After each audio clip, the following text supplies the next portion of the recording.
Pom Poko is a very odd film. I think that even ardent Studio Ghibli fans are not always 100% sure what to make of this film, since it is dreamlike and weird and anarchic in ways that Ghibli films usually are not. There are certainly a lot of traditional Ghibli ideas here. There is this deep skepticism about industrial development, the emphasis on commerce, profit, productivity at the expense of human connectivity and community. There is this deep and evident love of the natural environment, the sense of mystery and wonder it evokes, especially in the deep forest, and all the mythological and folkloric significance that goes along with that. But nonetheless, this film is deeply weird. It is scattered in its plotting, rather ridiculous at some times, and yet at other times deeply earnest. And there are moments of it that are just rather difficult to follow or understand. To a certain extent, this is because it is very deeply tied to Japanese mythology, but also specifically more modern Japanese history. Admittedly, even in Japan, this is not the most popular Studio Ghibli film, but it is one that is very grounded in the tensions and conflicts of a particular time period in Japanese history. And I think that this is one of those films that very much needs a historical analysis applied to it. So for this video, I'm going to be less Joshua the literary and culture critic, and more Joshua the historian.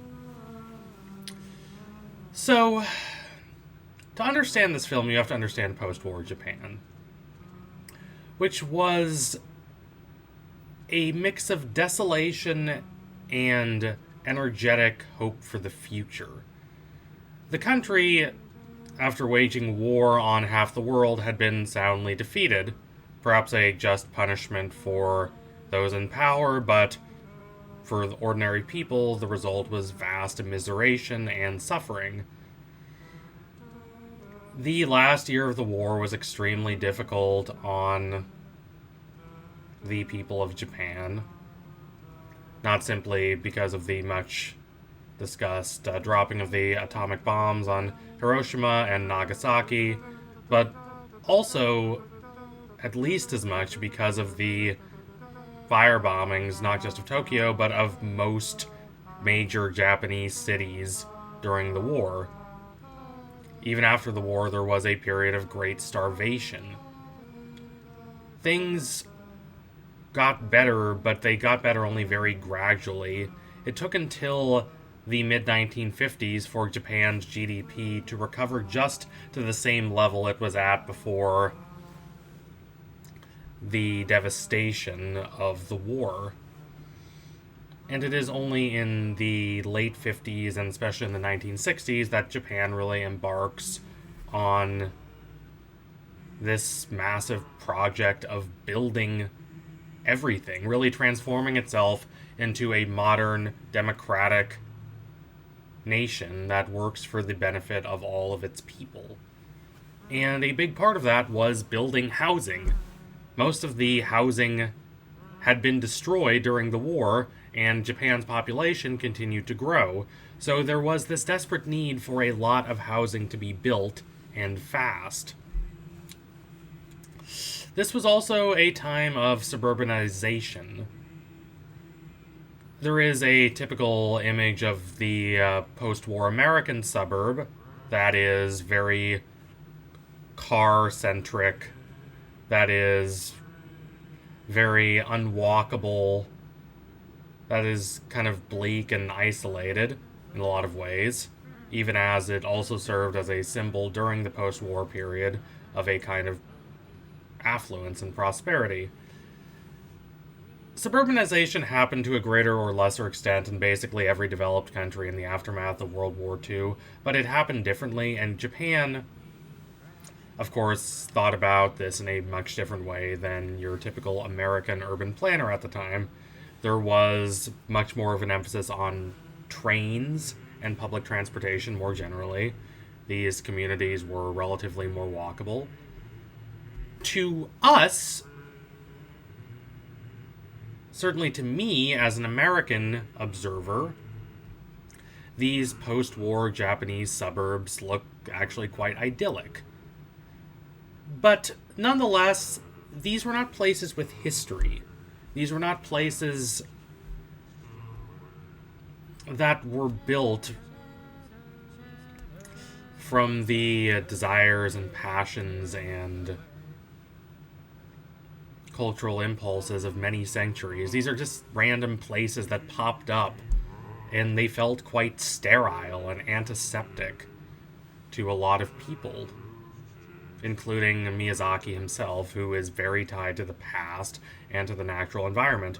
Adding to that last point, the construction of many of these Japanese suburbs, particularly on the hilly parts of the country. Japan is very hilly and very mountainous, cause a lot of destruction to the natural environment. It caused a lot of displacement to many of the creatures that were living there before. So, even though the suburbs themselves look significantly better, in my personal opinion, and probably in the opinions of a lot of American viewers, than suburbs in America, the discourse around them is very similar. This reasonable desire to build new housing ultimately leads to this reckless sprawl and this kind of materialism and consumerism that seeps into society. This kind of living in places that have no sense of organic history or community or continuity to them. These are deadened, commercialized, isolated places from the perspective of someone like Hayao Miyazaki and other people in Japan who deeply favored the country's past and the traditions and the connection to the natural environment. So all of this is going on, and this is very much what Pom Poko is about. It is about the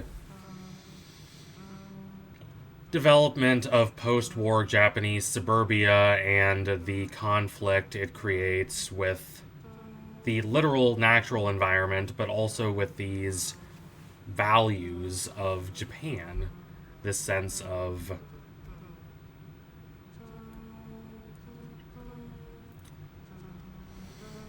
a kind of closeness to the environment, a kind of closeness to one's own past, one's own community, in favor of something that looks better, but nonetheless creates a sense of deep isolation and deep alienation from any greater sense of purpose or meaning. One is living in these kinds of non-places, places where everything is disposable and replaceable, simply the product of a commercialistic post-war society. In Japan, this transition from an emphasis on tradition, an emphasis on mythology and folklore and continuity with past generations, to this more materialist, more money-centric, commodity-centric world is symbolized by the transition from the traditional sacred treasures of Japan, the great three treasures, those being the sword, and especially the mirror of Amaterasu, with the satirically dubbed new sacred treasures of Japan, those being the washing machine, the television, and the refrigerator. So there is a move to these consumer appliances that make life easier, that make it more efficient, but do not necessarily make it better. There's something lost there. There's a kind of isolation.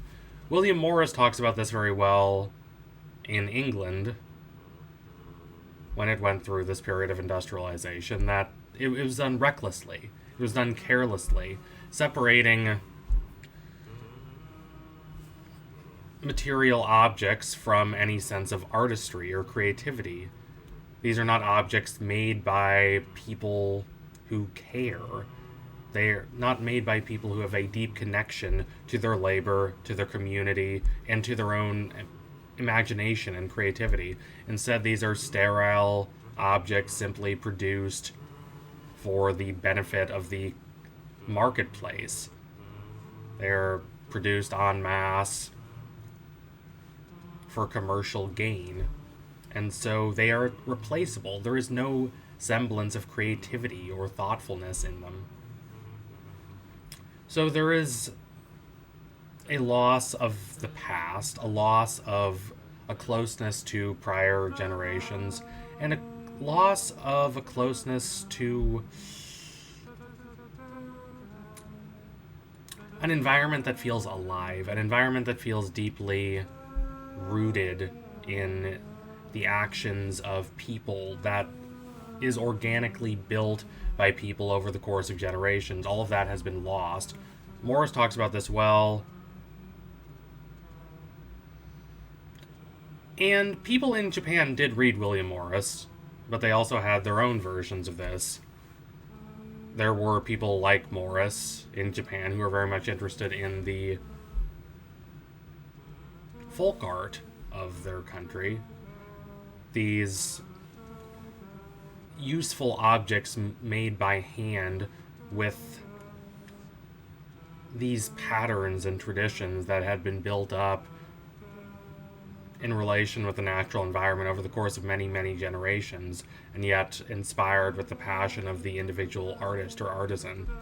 There's this deep care for folk crafts. There's someone like Junichiro Tanizaki who is deeply skeptical about this disenchanted push toward modernity in Japan. And this skepticism starts long before the war, but after the devastation of the war, criticisms like these accelerate to an extent. Miyazaki certainly is one who agrees with them. And this appears in many Ghibli films. The development that is discussed here is something very specific. It is Tama City in the outskirts of Tokyo. Specifically, it is the new part of Tama City, specifically called Tama New Town. And that's not a translation, it's a new town in the original Japanese, too. It's the transliteration of the English words new town. That was built in the hilly countryside, completely displacing the natural environment that had been there before. And instead, there are all these apartment buildings for families, these danshi buildings that are basically the Japanese equivalent to your modern post-war American suburban home. That's what they built in Japan instead. These somewhat dingy but adequate buildings that house the middle class and lower middle class of Japan in the time right after the war. And families continued to live in these for a while. In fact, Whisper of the Heart, one of my personal favorite Studio Ghibli films, is also set in Tama New Town. It is set in one of these danshi buildings. Shizuku lives in one of these buildings. And it's kind of remarkable how it's very much romanticized by a lot of American viewers who see Whisper of the Heart and think, oh wow, that looks so picturesque and idyllic. This is so beautiful. And to a certain extent I agree, but that's partly because it is rendered with the elegance and the artistry of Studio Ghibli. In Japan, these kinds of developments have the same cultural significance as our bland American suburbia. They were good and necessary in a lot of ways, and yet they, number one, mark this kind of consumerism, this kind of encroaching materialism, this emphasis on productivity and efficiency above all else, and a kind of disconnect from the past, from any kind of organic artistry in favor of mass production and commercialization. And it also led to the literal physical destruction of the natural environment. So that is the backdrop against which all these tanuki are rebelling in Pom Poko. Ultimately, they have to kind of acquiesce to their environment in the same way that Shizuku does. But this environment is there. It's still there. It still exists. It is a fundamental part of Japanese post-war history, and I think it really needs to be understood if this film, or even Whisper of the Heart to an extent, are to really make sense. So thank you all for watching. If you liked what you saw today, don't forget to like, comment, and subscribe. Donate to my Patreon if you can, and you want to see more videos like this before anyone else.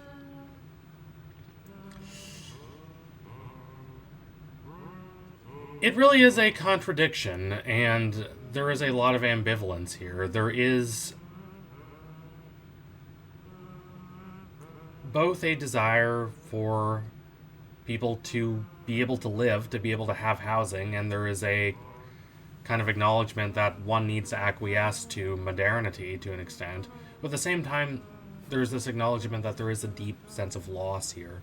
A deep sense of loss of a connection to prior generations, to the historical past, to a sense of mythology and folklore, to a sense of continuity and cohesion, to a sense of modernity, a sense of commercialization, a sense of focus on material goods and material prosperity. There's something deeply unsettling about that transformation to someone like Miyazaki. So anyway, tune in soon for next analysis. Will be coming soon. Promise you that. Thank you all again. Adios, comrades.